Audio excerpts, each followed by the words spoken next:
हमारा तू छोरा के जबहि ससुरवा कोना गे। हमारा तू छोरा के जबहि ससुरवा कोना गे। सोना तोरा सैया के फरतौ पिलुआ हमर शराब पड़तौ गे। डीजे राहुल बाबू रिकॉर्डिंग बाय मां लक्ष्मी स्टूडियो कुशेश्वर बाजार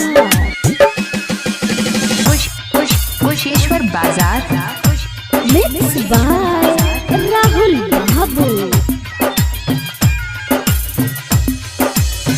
मंगिया सजाई के एला तू हमरो गाना मागे।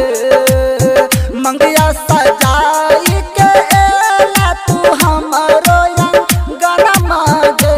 सोना तोरा सैया के फरतौ पिलुआ हमर शराब पड़तौ गे। डीजे राहुल बाबू फरतौ पिलुआ कुशेश्वर बाजार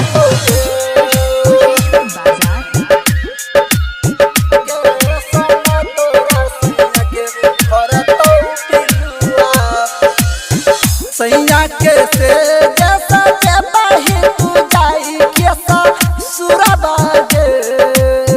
सैया के से जैसा जबहि तू जाई के ससुरवा गे।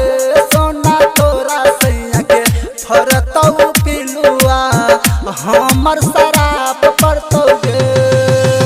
डीजे राहुल बाबू रिकॉर्डिंग बाय मां लक्ष्मी स्टूडियो कुशेश्वर बाजार। राइटर रूपे सका है छौ महीने लेका हना मांगे। राइटर रूपे सका है छौ महीने लेका हना मांगे। सोना भमक छोड़ के नहीं जो ससुरवा